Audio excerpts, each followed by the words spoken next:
Welcome to Australian Muscle the Gym. Today I am chatting with Tim Rogers. Good to be here. The Flashbang. Yep. Now, I only just saw that when I was Googling you.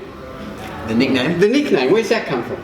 Well, when I was a young lad living in Moonta, I was playing football, and Flash became a bit of an ironic nickname because I wasn't fast. And then when I came to starting to do MMA, I think it might have been Anthony Bino, one of the coaches at Trinity, started calling me Flashbang because I hit hard, and so the Flash was the first nickname, which teachers at school would call me Flash. Right. When they'd read out the book, the roll book, they'd say Flash, and I'd say here, and then it came from Flash to fighting, and now got knockout power to Flashbang. Yep. So. All right. So it was ironic, but now it's not. Yeah. So it has derived from the tactical army weapon that is thrown into a building to disorientate and stun everyone in there. Yeah. And that's what you do to your opponents. Yeah, disorientate and stun. All right. So you would have gathered by that little introduction there that Tim is a fighter. Yep. A very up and coming accomplished fighter. You're fairly new to the pro ranks. Yep. You've had 3 fights? 3 pro fights. 3 pros. We'll go into that a little bit more, a little bit later. Now, before we start, I'm fairly naive to the fighting scene. I mean, I know who that Irish fighter is. What's his name? McGregor. And I know that's about it. In all honesty. Yeah. Now, from what I observe with fighting is that it's a little bit like bodybuilding. There's different federations and things like that. Yep. Different rules. Now, fighting is the same. So there's MMA, BJJ, all these things. Yep. Under what discipline do you fight under? I fight under MMA. MMA? So mixed martial arts. Mixed martial arts. All right. So what are the rules in MMA?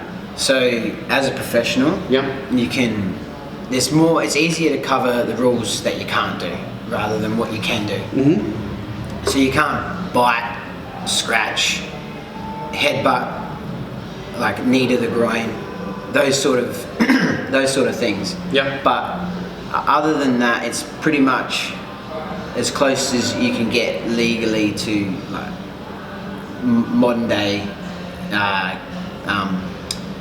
Coliseum, you know what I mean? Street fighting. Yeah, sort of. But it takes a lot of skill. Yeah. It takes a lot of skill to be able to master all the disciplines of being able to fight on the ground. Yeah. Fight being able to stand up, and then another one that a lot of people don't sort of know is that sort of in between of standing up and being on the ground, the wrestling as well as using the cage as a weapon, the cage to be able to help you stand up, or the cage to be able to take someone else down. So UFC is MMA? UFC is MMA. So you're in that same genre. So as a professional, if I was to go to the UFC, right now as my professional record is 3-0. Those fights will still be called out as professional fights if I was a UFC fighter. Yeah. So it's in the same professional blanket, but obviously it's just the be all and end all promotion, pretty much. Yeah. And your goal is to get to UFC? Yeah, 100%. That's my goal. Yeah. How old are you? 27. 27. So how long have you been fighting? All right, take us all the way back. What got you started in fighting? What got me started in fighting? And how long ago was that? So if we turn back the clock, how long ago did you walk into your first studio to start learning to become a fighter? And what got you there? Okay, well, so as a kid, I started doing a little bit of boxing with my brother, and then we sort of did a bit of boxing together, and we stopped because we moved up to the York Peninsula. We came back, and my brother was a very good footballer. I wasn't very good at football, so I was like, I need to go back to something that I feel like I'm good at. So, and for me, boxing was something I felt like I could do something with. So I went to boxing, but I never took it serious at all. I was very heavy, I was very fat, I was overweight at the time. And then I sort of was doing that a little bit, and then I went to watch MMA Down Under, which was the first ever cage fighting series in South Australia. And then when I went and watched that... How old were you then? Probably would have been a couple months before my 21st birthday. All right, so we're talking like only 6 years ago. Yeah. So a couple months from my 21st birthday, and I saw this team SABJJ, like they were submitting all these guys and they were doing all this cool stuff, and it said on they sponsored the event as well, and it said South Australian Brazilian Jiu-Jitsu, and I didn't even know what Jiu-Jitsu was. Yeah. Like, Jiu-Jitsu to me, coming from boxing, like Jiu-Jitsu, I thought was like almost like a bit like karate or taekwondo. That's what I would think. One of those sort of like sort of showy martial arts, not really heaps practical. Yeah. That's what I thought. And so I called up, I went in there, and then the head instructor, Michael Tama, said, he goes, don't worry about training for your first night, just come and watch and see what you want to do. So I went in, I watched, and I was sort of watching, I'm like, no one's throwing any punches. I'm like, everyone's just doing, like, straight away, just going straight to the ground. Yeah. And then even when they're on the ground, they're not throwing any punches. And I was like, this is a bit weird. And I was like, well, I know that they do MMA here, so like, I want to come. So I came the next night, I trained, and then I went straight with the black belt, and I just got submitted straight away. And I was like, oh, what the heck? Because I was bigger than him. Like, I would have had 30, 40 kilos on him, and he just made me feel like nothing. Yeah. And then I went with a white belt that was about 70 kilos, and I was 110 kilos at the time, and he just submitted me like nothing, and I was like, man, I have to learn this. So a bit of a humbling experience. So humbling, because I was like, he's little, and he just made me feel like I didn't know anything. So submitted me, and then I just never looked back. I just started training like every day. And then from there, then Trinity started out of SABJJ, and then started fighting from there. Yeah. So with that training, how long was it before you actually started to throw punches? In the cage or at in training, because you said that you didn't see them throw punches, you know? Well, Nick Hughes was the MMA coach at SABJJ, and he said to me, he goes, I want you to get a little bit of jiu-jitsu before we start introducing you to MMA. And because that's how it was back then, like MMA was sort of, even in jiu-jitsu, in the jiu-jitsu academy, it wasn't sort of like a real thing like MMA. It was sort of was like, Nick really like transformed MMA in my eyes. So we were doing jiu-jitsu, and then after a little bit of time I learned a little bit of jiu-jitsu. He's like, okay, come to the MMA class, and then I started like doing the stand-up stuff, and I felt okay with that because, you know, like I'd been doing my boxing and that. And then when they started mixing stuff together, it was just like unbelievable. The takedowns, and then because I was standing very boxing, they would kick me in the leg, and then they would take me down, and then I was just like, well, I've been doing jiu-jitsu, I've done boxing, and it's like this. Why can't I sort of do anything? But it's because that meshing of MMA that I still had to learn. It was pretty overwhelming still, even when I... So you said you were 110 kilos? Yeah. Well, you're not 110 kilos now. No, I'm about 80 at the moment. And I fight professionally at 70. I had an accident when I was 18. I nearly died. I had ruptured my small intestines, and I tore my urethra off my kidney, and I had a grade 5 renal tear of my kidney. Shivers, how'd you do that? I was doing push bike jumps with Brando Perich. You know, have you heard of Brando Perich? No. He's one of the big names coming up for professional MMA in South Australia. He's one of my best friends. I got him into MMA. But we were down doing jumps on the push bikes, and it wasn't even like, it's embarrassing. I'll probably go red because it was like probably about, you know, like about as high as this table. And I went to do this jump, and my mates talked me into it, and I landed on the handlebars, and straight away I just felt this incredible pain. The worst pain I've ever felt in my life. And then... Yeah, I can remember that as a kid. You know, how many times you landed on your handlebars or onto that your crossbar on your bike. Yeah, you know? But yeah, these modern day kids wouldn't know that because they don't ride bikes. But yeah, so you did some serious. Yeah, you did some serious injury then. Yeah, I was in intensive care for a week. Shit. And then when I got you knew straight away something bad had happened? Yeah, I did. It's kind of funny because Brando, he called my dad and was like, you better come get Tim, he's in a bad way. And I was sort of like in shock. I was in the worst pain I've ever felt in my life, and I was like, you know what, I'm just gonna go home. And so I called my dad, I said, don't worry, I'm just gonna ride home. I went home. Rode home? Or I started riding, and then I couldn't ride because it was just too much.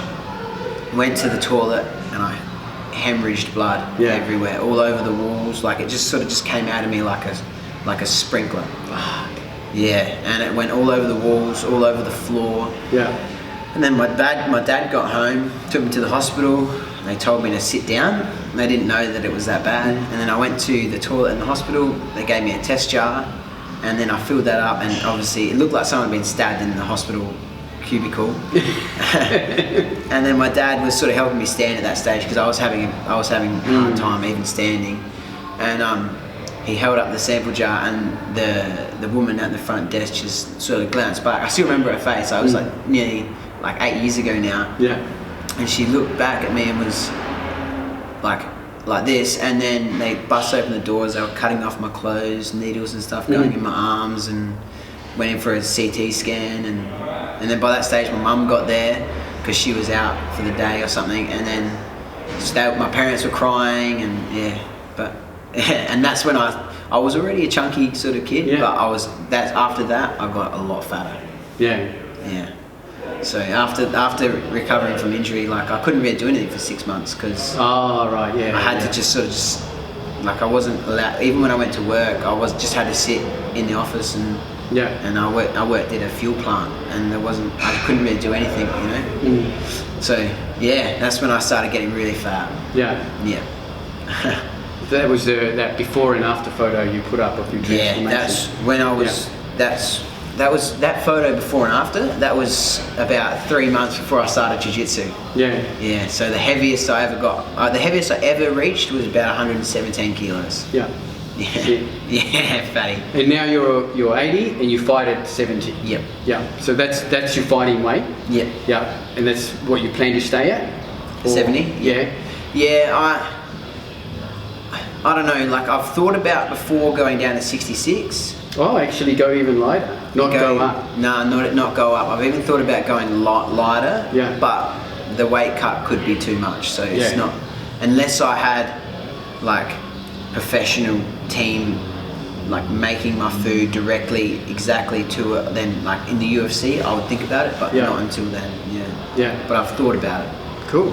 So when was your first fight? Like first fight? Yep. Yeah. My first amateur fight was in Melbourne. Oh, okay. So there wasn't at that stage when I got to. And this was now how many years? This was 4 years. About 4 years? 4 years ago. Yep. Yeah.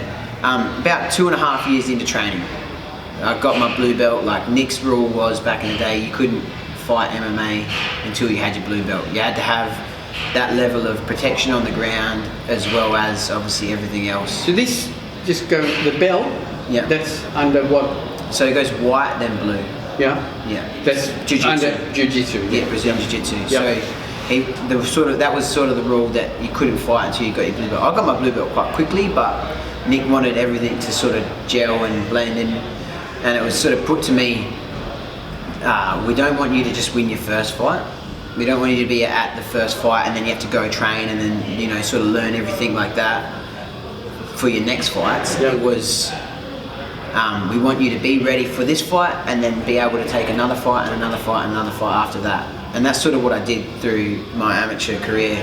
Like I went 3-0 as an amateur, got three finishes, and then went straight to pro. So about 2.5 years into training, I had my first amateur fight in Melbourne. Yeah. And how many amateur fights did you have? Three. And you won them all? Yep, won them all. Yeah. So how does the transition to pro happen? Well, it's a bit of a funny line because gyms and promoters will have different sort of guidelines on what they want people to do before they go pro. For me, I had my first 3 amateur fights and I finished them all, and then Craig Ike, the promoter of DFC, goes, "Oh, look who's going pro for his next fight," and then or something like that, like I think you're ready for pro for your next fight. And then so Nick said to him, well, Nick, my head coach, said, find us an amateur matchup and a pro matchup, and if it's right, we'll to see which one we want to take. And then we got offered a pro matchup, we didn't get offered an amateur matchup, and the pro matchup was a good one, so we took it, and then I finished that one as well. So that was that, you took that pro, so then that's it, you're a pro fighter now. For a pro fighter. So the rule set is 3 3-minute rounds as an amateur, then 3 5-minute rounds as a pro, and then now you can knee to the head and elbow to the head. Oh, right. So your pro record is 3 fights, 3 wins. We were talking about that this morning with Jason at the shop, about that when's your next fight? Well, I was. You were going to do this one coming up in February, weren't you? I was, but due to an injury, like it's not a big one, but it's an injury to my foot that I sustained in my last fight. I was going to fight on it, and then I re-injured it in training, and so I re-kicked. Like I kicked someone again, and it just totally, like, it was so painful, it nearly made me want to vomit. And so I said to Nick, I'm like, do we want to fight on this show? And he said, the level that you're at now, he goes, you don't have to fight on every show. He said, we want to make sure that when you're going into a fight, you're fighting the top guys now. He goes, we want to make sure that when you're fighting, you're going to be 100%, because my record is getting to that crucial point where a couple more wins and it's an Australian title, and a couple more after that could be the UFC. So now we're sort of, training and getting everything that we want to be perfect, but we don't have to take every fight as it comes. But I still want to fight 3 times this year. So how does this nomination work as a fighter? We were talking about that with Jason. We didn't really understand. So how do you get a fight, pro fight, basically? So what's the procedure in there? So it's nothing to do with me. What happens is I tell my coach that I want to fight, and he obviously knows that, so I don't even really need to tell Nick. So, and then Nick talks to the promoter talks to another gym, and the other gym has a coach, and they'll discuss it with their fighter. They'll come to the promoter will come to Nick will come to me. So I won't talk to the promoter about fighting. I don't talk to anyone about fighting except for my coach. Like, that's his job. It's because otherwise. So he acts on your behalf, sort of like a manager. He is our manager, pretty much. So what will happen is he will talk to me. He'll be like, "Yep, this is a good fight. This is what we want you to do," and then we'll get the agreement. And then between the promoters and the fighters and the coaches, and then the fight will be set. And then, so I don't really have anything to do with that, because if I... So it's the 2 coaches, basically, of the fighters, who talk to each other and try to match up someone. So obviously, if you fight under 70 kilos, the other guy has to be under 70 kilos as well. And then, does records come into it and things like that as well, and everything?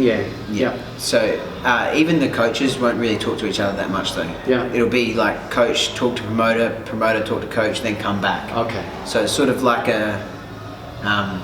he's the mediator. That's like the promoter's job's a hard job. Because he's got to get everyone to agree to everything.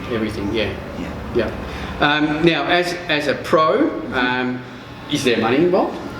So we get a purse every fight. It goes up a little bit. At this stage, I'm not really doing it for the money, because it's not enough. I still have to work. I work 3.5 days a week, and I coach a couple of PTs during the week, and on the weekends. That's how I survive. But with the training that I do, I can't work full time. It's too hard on my body. Like, being there every day, as well as coaching classes and stuff like that, it's just too much on my body. So Yeah, so when you fight, like some guys will fight in kickboxing and Muay Thai very, very regularly because they use that money to live. That's right.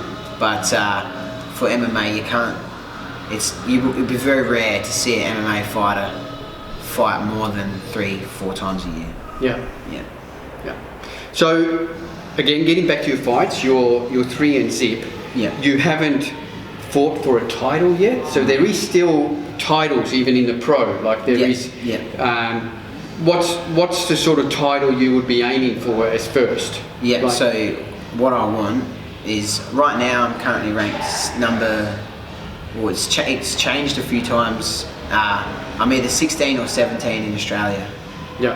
And Australia and New Zealand, out of all the professional lightweights, we go into a ranking system. Mm-hmm. They include your amateur record and how you've finished your fights or how your fights have gone. And then they sort of put together a ranking system and then you're put on that ranking system. So I've been told by Craig, the promoter at DFC, if I get into the top 15, I'll have a title shot, and that'll be for the Australian DFC title. Okay. So that's my one more fight, one more win, and I'll have a shot at that. So that Australian lightweight title. Yeah. And that's the DFC. It's a big one. That's why I want that so badly. And DFC stands for Diamondback Fighting Championship. Diamondback Fighting. Yeah. What we'll do, Ari, now is we'll stop this and we'll restart as a part 2.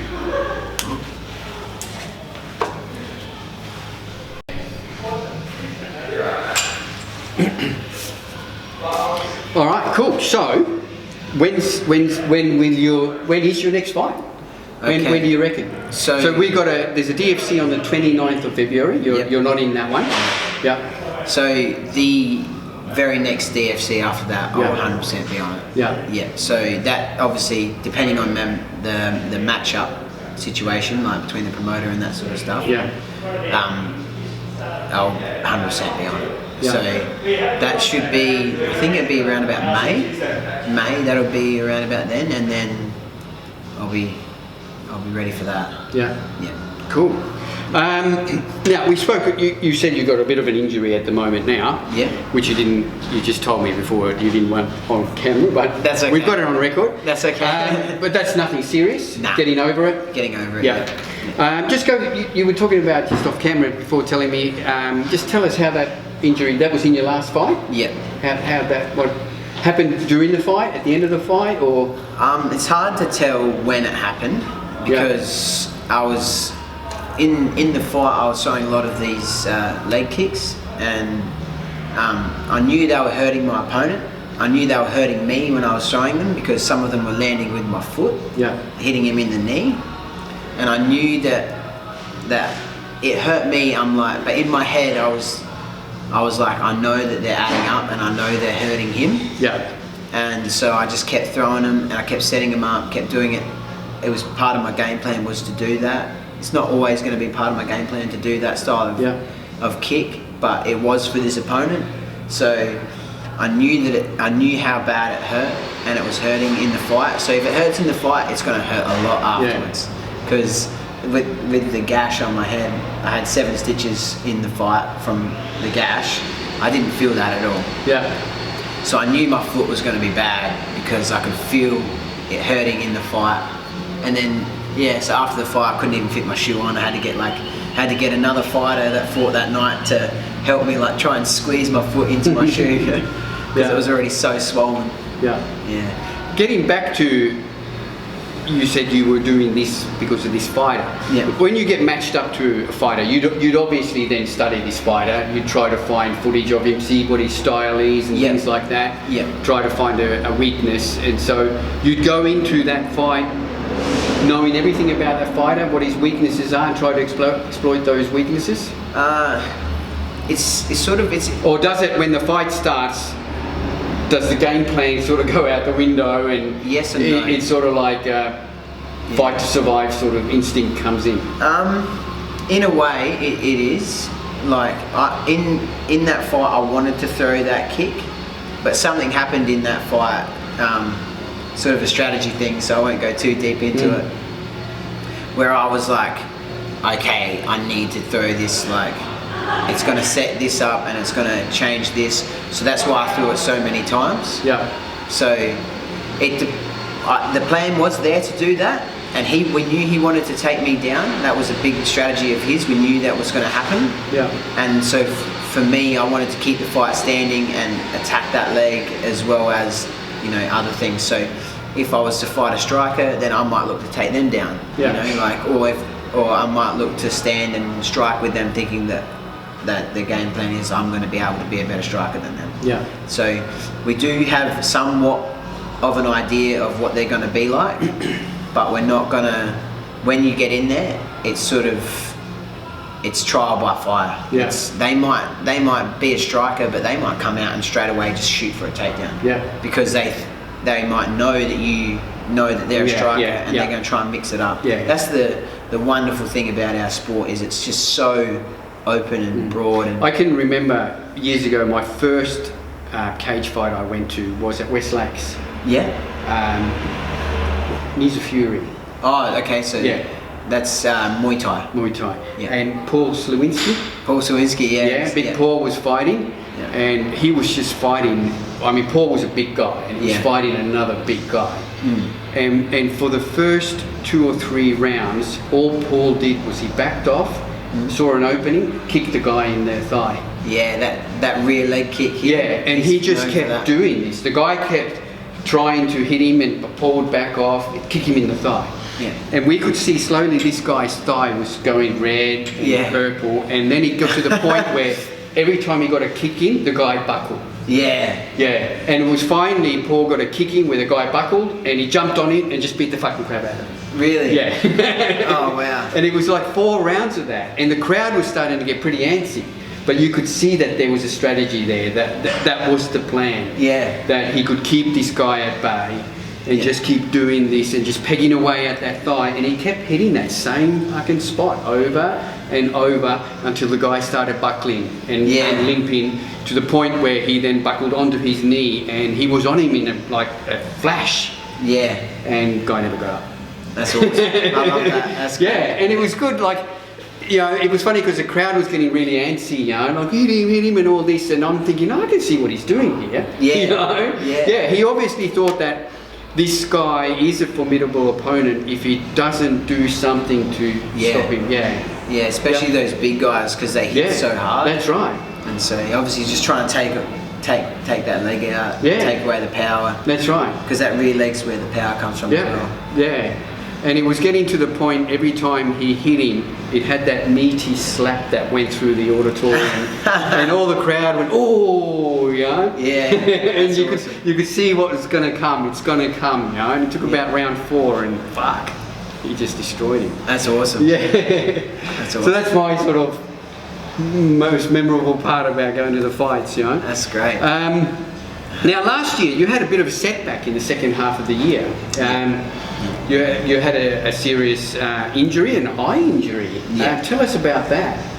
Well, so at training, I was training for a fight. I was in my fight camp. It was going to be this was going to be my 3rd pro fight, and then I copped a bit of a knock to my eye. It stung quite badly. Like, it was just because in MMA gloves, this part of the knuckle is not covered. And I got hit here across, and everything just went black, like straight across. Like, I saw it go across like that, black, and then it came back, and I was like it pissed me off. Because it stung, and I was like, and I love getting into a bit of a scrap. So I was like, I went and started going, and I was sparring a bit harder, and then as my fight got closer, I started noticing a bit of if I looked off into the distance, I could see a grey U shape here. And I was sort of like, oh, you know, these because I wear contacts. I was like, oh, these contacts are getting a bit old. And I was like checking with my finger. I'm like, oh, I can see my finger here, but I can't see it here. And I was sort of like doing a bit of a visual check myself.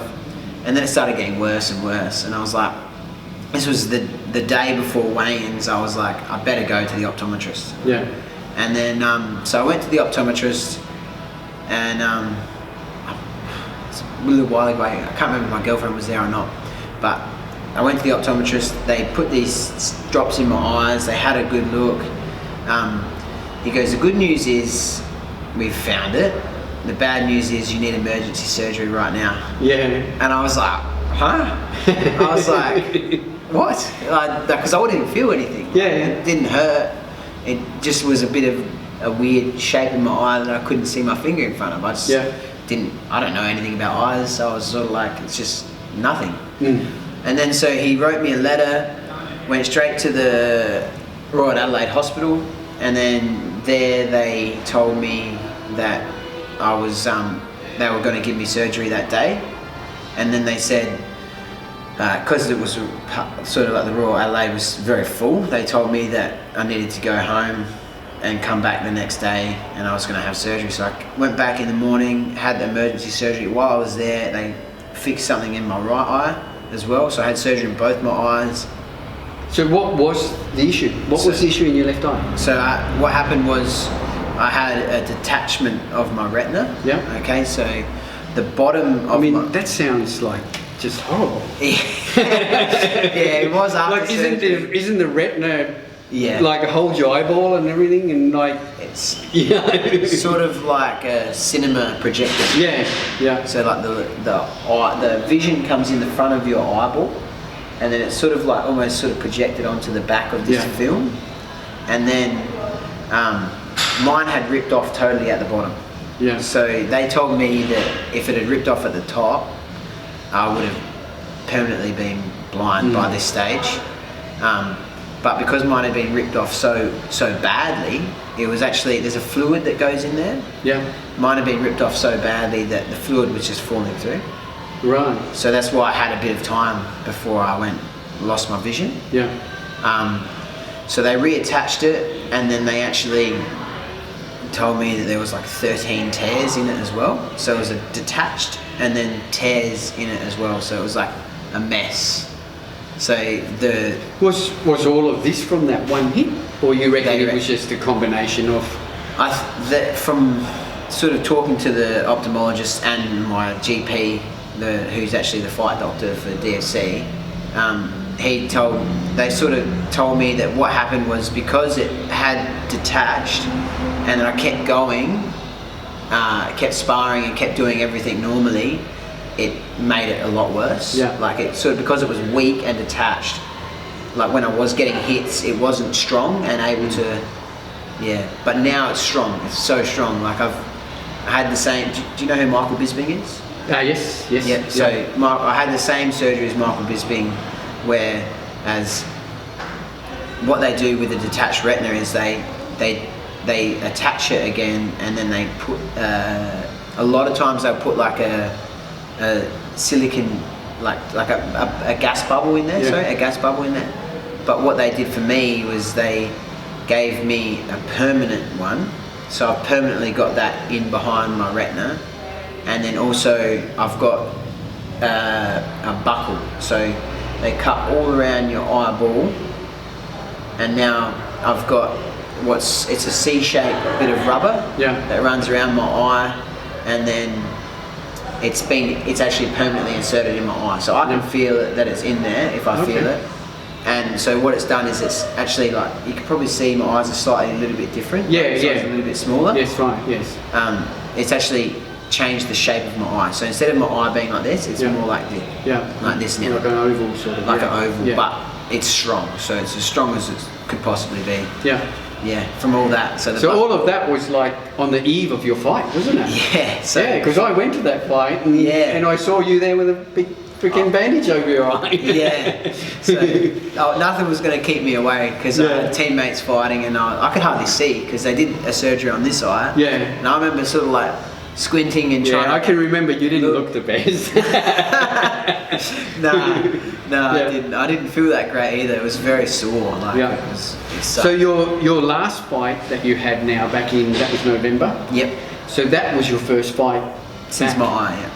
And any trepidation or anything? No. Full confidence and. I was thinking that I would, because everyone told me that I would, like not everyone, but a lot of people told me, they're like, you know, my mum was so It's like great. football players, they do their ACL and they reckon their first game they're sort of a bit wary until they sort of get into it. And, I think I got rid of all that in the gym. Yeah.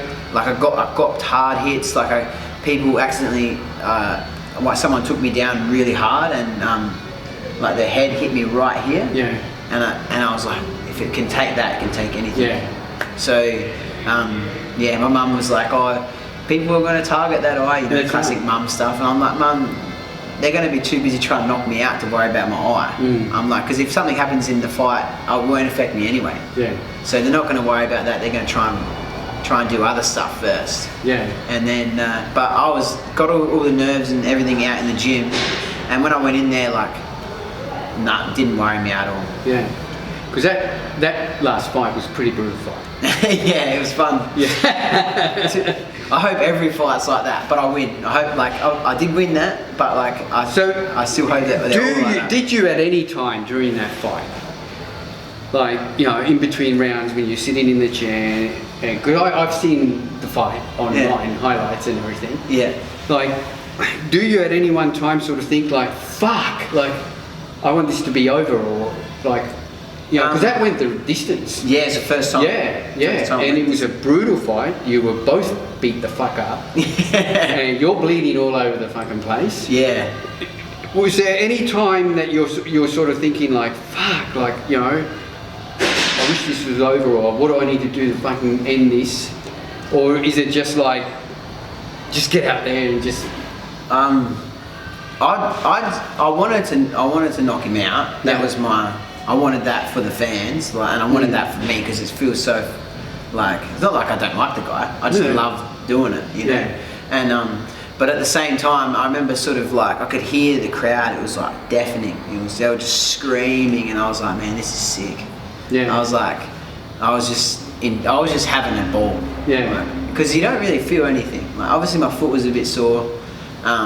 You know, there's a few little, like, I could feel that I knew that I was bleeding. I knew that, you know, he was trying to put the choke on, all that sort of stuff. And throughout the fight, I was like, man, this is fun. Yeah. I was like, this is sick. Yeah. Yeah.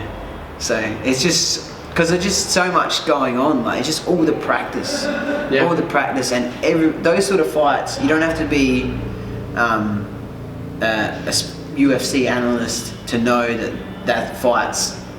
Both of us are giving it everything, you know. Like, so I just loved it. Yeah. Yeah, it's a crazy mentality, because I can remember, you know, when I was in middle high school, and like I got into a fight with this guy. Yeah. And he clocked me one right on the side of the face. Yeah. Like just one punch, and that was the end of the fight. Sort of, we sort of both walked away, and I sort of thought, fuck. I never want to be hit like that again. Ever. Yeah. You know? Yeah. And you experienced that in the ring a number of times. Yeah. I think I don't know, the adrenaline's going, and like it's not really like that. Don't get me wrong. There's times like when he was elbowing me in the head, I was thinking, man, you know, like, I've got to do something here, otherwise he's going to win this fight. That's right, yeah. So obviously those things do still go through your head, where but so it's a survival. Yeah. I think I've got the best coaches. So when I, in between rounds, when they're telling me things, I don't really have time to worry about, like, oh, this hurts, this, what, the other thing. Like, because Nick, and like for that fight, Nick and Jake were in my corner. I had Lee Jenkins as well, another boxing coach. Like, he's not allowed in the cage, there's only two in the cage at the time, but I could hear him telling me things, openings and stuff. So I'm just trying to, like, listen, I'm just trying to take in everything they're saying. So like Lee was like, oh, you know, like, there's an overhand right off this that's coming, and like Nick's like telling me, he goes, you know, he's throwing this before he does his shot. And so they're like analysing everything. Yeah, and so they have to convey that to you in that, how long's the break? 1 minute. So in 1 minute, you're sitting there, you're bleeding. Yeah. You're emotionally a little bit rattled. Yeah. And there's 2 or 3 guys on just telling you instructions, and you got to try and take all that in. Yeah, well they do it. They do it very professionally. Yeah, like it is like a lot because this crowd's still screaming. That's right. Yeah, that's what makes it hard because the crowds. But yeah, so what will happen is Nick will talk first, then Jake, and then Lee, and then so like they won't talk at the same time. They'll never be able to hear it. Yeah. So they give each other set times to talk, and so Nick is the full picture MMA. Jake will be, you know, like another sort of full picture, and Lee will tell me something, you know, that he purely sees in striking or something like. Usually Anthony Bino's there as well, but he was away in America. But they'll give each other a lot of times. So like Nick will have 20 seconds while, you know, everything's going on. So it's not like they're all talking at the same time. It's very professional. It's like a Formula One car when it pulls in. It's still a lot for you to take in 1 minute. Yeah. So they got to be very direct. Like they can't just be like, you know, he's doing this. It's like Nick will say. Obviously, would they be also asking you how you feeling? You all right? And you'd have to convey things to you as well. To them as well. Yeah. Well, but I suppose, like you said before, you're pretty numb to it all during the fight. Yeah. The first thing Nick says straight away is he puts his hand on my chest like this. Yeah. And he says to me, just like, he goes, long breath out, so just reset. Yeah. Just reset. And then, like 4 or 5 seconds afterwards, then he'll start talking. So he'll let me catch myself. Yeah. Awesome. Awesome. Yeah. No, that's great. Now, all right, so you've got yourself a fight nomination, you've got yourself a date. Yep. Do you have, in your training, is your training like off-season and then fight prep? You know, like you'll go like 12 weeks, like for instance bodybuilders, you know, we'll go 16 weeks out, bang, right, I'm in comp prep now. Yeah, full comp prep, training ramps up a little bit, nutrition goes on point, everything, right? With your fighting, is that the same? Or does your training pretty well stay the same? So for me... Obviously you have to make weight, so your nutrition will change. When I go into fight camp, I straight away nutrition. How many weeks would we be talking out that you'll go like? Ideally 8 weeks. That's not a long. If you got to drop 10 kilos in 8 weeks. Yeah. Well, so for this last fight, because I was coming off my injury, like you know how I used to be quite large and that. Yeah. I put on weight very easily. So for this time off, I enjoyed a bit of food and enjoyed a bit of I put on a little bit too much weight. Yeah. So I got word that I was going to have this fight 7 weeks out, and I was 87 kilos. Shit. So I cut 17 kilos in 7 weeks. So that was a lot of weight. Like that was a hard cut. I was in the sauna, and I was I remember saying to my teammate Jake, because he got in the sauna with me to help me out mentally, and I said to him, man, I'm like, imagine being in the desert and like dying of thirst. I said, I'd have to neck myself. Because I was just like, it sucks. Yeah. But yes. So does anyone do your nutrition, or you do it yourself? So it's all up to you, or do you? I have Kwame Dua. Yes. He helped me a lot with nutrition and dietary advice, for helping me get like a bit of extra weight off and that sort of stuff. But for me, I've done it enough times now that I know exactly what I need to eat, like as in like I know exactly what I can't eat. Yeah. More like it. So for me, it doesn't matter how it tastes.